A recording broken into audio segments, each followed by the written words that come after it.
Happy ZARCMAS, everyone! Now, I know this video was meant to come out yesterday, since the episode did come out yesterday, which made the whole ZARCMAS thing funnier, but unfortunately I was too tired yesterday, so it's coming out today. Okay, so we learned a lot of stuff from this episode, but the biggest one I would have to say is something called integration summoning, which not much is known about this new form of summoning, and probably people won't like the fact that we've got pendulum summoning and this new thing, but I reckon this integration summoning will just be an anime exclusive card. So we saw the picture of the new card, which I thought looked pretty cool. It's like, it's got the black, the purple, it's got the white, and it's got the sort of pendulum-y sort of colour, and that looked awesome. And of course the Zarc monster was fantastic as well, like super overpowered. The real card has come out now, but that's just a fusion pendulum card, I think. And the effects of the real-world version of Supreme Dragon Zarc is nowhere near as devastating as the card we've seen in the anime. What did the anime do? Once it's summoned to the field, doesn't it just nuke everything? And then everybody takes damage equal to the attack of all the monsters that was destroyed. Saying that, though, when Kite and Kurosaki sort of went into the duel, technically they should have lost as well.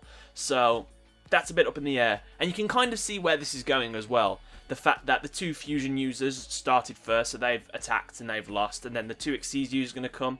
Maybe Jack Atlas, I guess not Crow, I don't know who the other Synchro user would be. Is anyone left from the Synchro universe? Maybe just Jack will attack him. So then Synchro will lose, and then I'm not sure who the Pendulum final user will be. Probably Reggie and his brother, Reira. And then I think maybe when they're all defeated, we will get the emergence of Ray, and I'm still sticking to my guns. Ray seems a little bit ominous, and the fact that she's not coming out, I'll tell you what, here's a sliver of hope for you. Even though I still think Ray might not be what she seems, the reason that she's not being brought back, I think, it could have something to do with that, you know, Yuya's necklace that people keep parading around, saying, look, Yuya, remember this. So that's been in the series, for ages, and nothing's really happened with it, even though it's part of the whole, it swings, doesn't it, when he pendulum summons, and you just thought, oh, it's just meant to be symbolization or something. But what if that has a little fragment of Ray's soul? So when the universes got split, Zarc put a tiny portion of her soul into that. So when the professor was like, how come Ray hasn't come back yet? Is it something to do with, was there not enough power? Was there not enough energy? Maybe it's because she's not fully complete. And that might be why Reira can hear Ray as well, because she's in that pendant. So that's a theory anyway, and we'll see if it pays off. So I want to go back to the start of the episode. So I didn't like the fact that Zarc looked like a dragon kind of creature in the preview for the next episode in the previous episode, but it kind of makes sense now you look at it, because when we saw Zarc in the flashback ages and ages ago, he was just a normal dude, wasn't he? And that's kind of what I thought would happen, we'd see him there, but he fused himself with his dragon, didn't he, at the end of that? So in this one, he's already fused with the dragon. This is what he looks like. He is Supreme Dragon Zarc. So that's pretty cool. The fact that, yeah, alright then, I can go with that.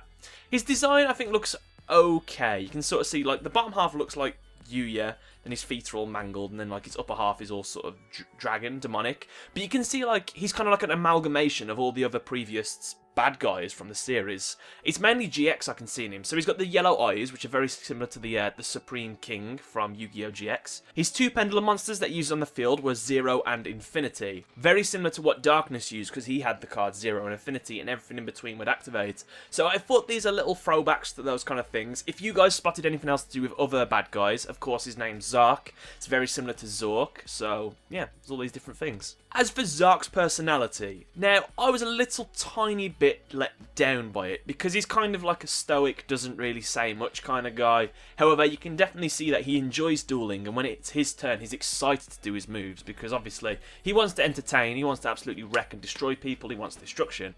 However, I would have liked to have seen sort of a combination of all the different Yuya personalities all built up in one. So he's just maybe like a split personality kind of thing, he swaps his personalities every now and then, just like how he uses the different dragons. So I'd like to have seen a bit of Yuri in him, maybe a little bit of Yuto and Yugioh. Would have preferred that rather than this stoic character, but I think the more the duel goes on, he might be able to reveal a little bit more. And I hope that isn't his final form. I hope he transforms maybe one more time or something. I don't know. We'll see. I like the fact, though, that straight out of the gate, he's very powerful. What with those pendulum scales, he can just heal his life points, he can negate, damage to himself. He's got, 8,000 life points, I think, at the end of the duel, or 7,000. That was, impressive already. He got his ultimate monster out, straight away. And he doesn't seem like any signs of him stopping yet. So I like the fact that he's very, very powerful. And it's going to take someone as equally powerful or a team to defeat him, which is good.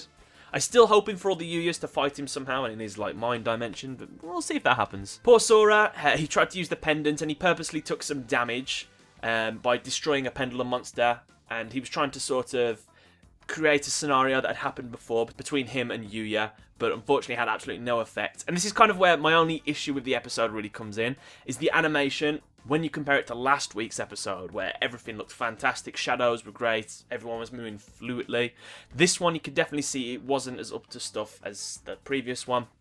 And there was moments where Zarc was just kind of standing there, just staring, and that was kind of meant to represent the fact that he just didn't give a shit about what Sora was saying. He's not Yuya even in the slightest. But to me, it just looked like they didn't want to animate anything, so he just stood there. We also see the Astrograph Sorcerer, which I wonder if that has anything more to do with... I don't know, it seems like that could have something to do with more stuff, because that was the creature that sort of began all this. He summoned that, and that's what helped him fuse all the monsters together in the other world before, and now he's doing it again. So it's a powerful card anyway. He just summons it to the field, and he can just win, basically. So then I want to hear what you guys think of this episode. What do you think is going to happen in the next episode? Obviously, we've got Kite and Kurosaki dueling against Zarc. Most likely, I think there's a 100% chance they're going to lose. And then I think Jack Atlas is still alive, isn't he? I just haven't seen him in a while. He should get involved anyway. But yeah, I want to hear your thoughts and theories below. What did you think of the integration summoning? What do you think of Zarc as an antagonist so far? Were you happy with him? Was you a little bit let down? Just let me know in the comment section below. And happy ZARCMAS!